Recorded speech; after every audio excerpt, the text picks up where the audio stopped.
Happy Monday. Boy, is it a Monday.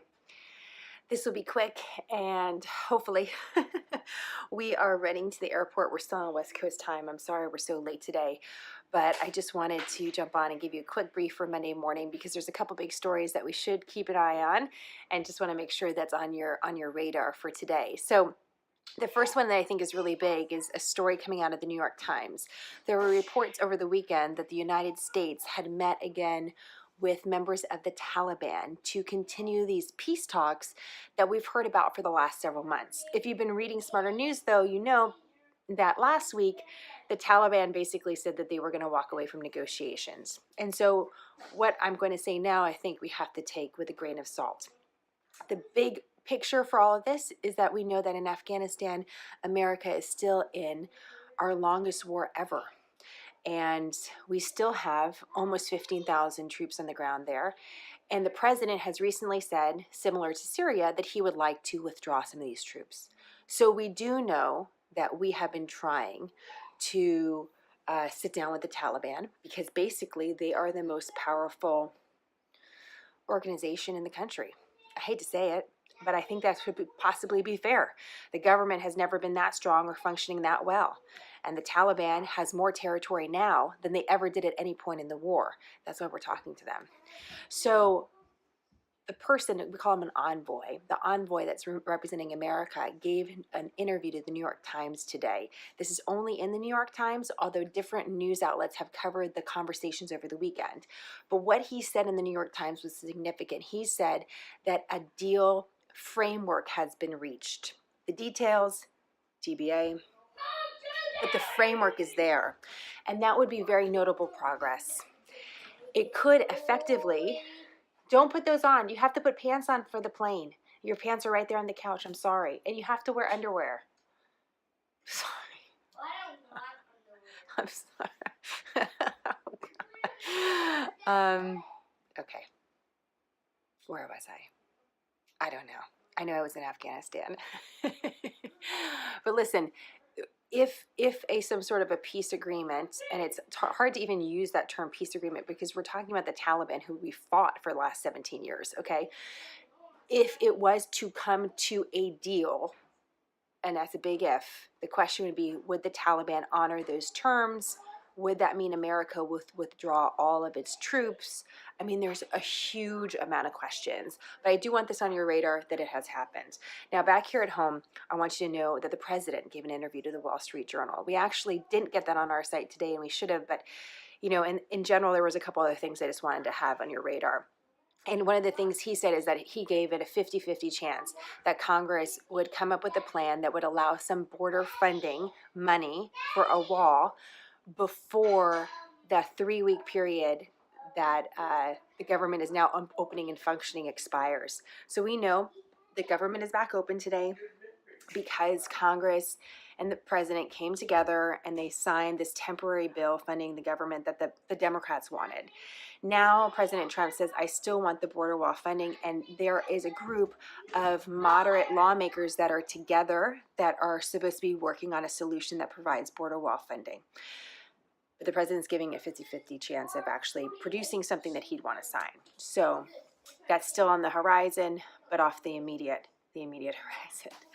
Okay, final thing I want to tell you guys, and this is something I'm just going to touch on briefly here because I know some of you watch this while you're with your kids or, you know, you're doing things, and this is a very tough issue to cover quickly and to cover in an appropriate way for little ears.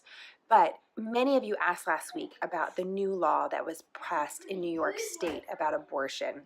And I want to just touch on a couple things here because we did see that as well, but we also wanted to provide the right context for the law because there's a lot going on with conversations about abortion. This was right after, by the way, this law was passed right after the March for Life in Washington, D.C., and also the Women's March, which doesn't, you know, is different than the March for Life, but just the fact that women's issues in general has kind of been in the bloodstream over the last couple weeks. So the New York State law is an update to a law that actually predates Roe v. Wade. And it sort of shows in many ways that New York State was always on the forefront of providing more protection for women when it came to abortion. So what does this new law do? The new law takes what was the old law, which was in the penal code or criminal code, and transfers it to health, like under the health code for New York. That's one of the things it does. But it also protects the right of a woman to have an abortion after 24 weeks, effectively, as some critics say, up until birth, for any reason if the woman's life or health is threatened. That's the way that the law reads. So the reason why there's critics of this law is they say that the guidelines are too broad, that a healthcare professional could look at a woman that's physically healthy, but say mentally she's not healthy, and so I'm going to approve this procedure at 7 months, let's say. There are many healthcare professionals, or I should say some, because there's many on both sides of this debate, who say that there's no medical reason why an abortion would be necessary at that point. So the debate is thriving over this law because for some, it is protecting a woman's right to an abortion and a right to choose.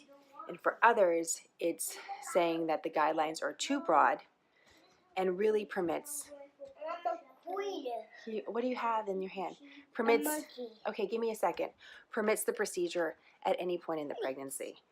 And that's something that many disagree with too. So you have both on both sides that have some, both either really think this law is great because it's trailblazing in New York, it's going to protect women's rights again, and others that say, wait a minute, is this too broad? Is this really protecting a woman? And one of the reasons why they're asking that is because a doctor doesn't have to do the procedure anymore. It can be, it could be a midwife. So there's a lot to it. I'm trying to unpack it in a way, even in the language that we're using, because the language is loaded, to just give you kind of the basics of what's happening in New York.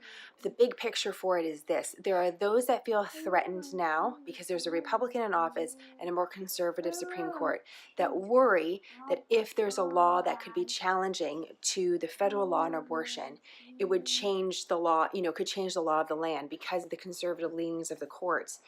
And there are many others in other states. In fact, there were more than 20 restrictive laws passed last year that would actually make it harder in these other states to have an abortion. So you have these two different approaches, and it really shows that a lot of these decisions are being made according to state law on a state level. That's part of the way that Roe v. Wade was set up. It allowed states, it said no state can make it illegal for you to have an abortion, and basically protected abortion up until the first trimester. After the first trimester, the law allows the state, essentially, I'm being very broad here, to set their own guidelines. What's my computer? I don't know, baby. So, like I said, this is a very tough subject just to kind of gloss over. It's not one to do it. I know there's a lot of strong feelings and emotions and politics over it. But these are the trends that we're seeing in the country. You're seeing the trend like New York State, and you're seeing other trends that are more restrictive. And both of these trends are happening because there's some concern about, what could happen on a federal level. Although at this moment, at this very time, is there a pending decision by the Supreme Court that could affect Roe v. Wade? Not to my knowledge. But it's just the thought that this could be coming. So, okay. How was that for a Monday? Seriously, a little bit heavy, I know. But check out our card on that because so many of you had strong opinions on it. I'd like to know if you have any more questions and if we should do a longer, maybe more produced video on what's actually happening in the country across different states, just so you have an idea of what's going on. It's such an explosive issue and so emotional that oftentimes people on both sides kind of throw out these sweeping generalizations about what's going on. And in some cases, both of them are right because something's going on both sides.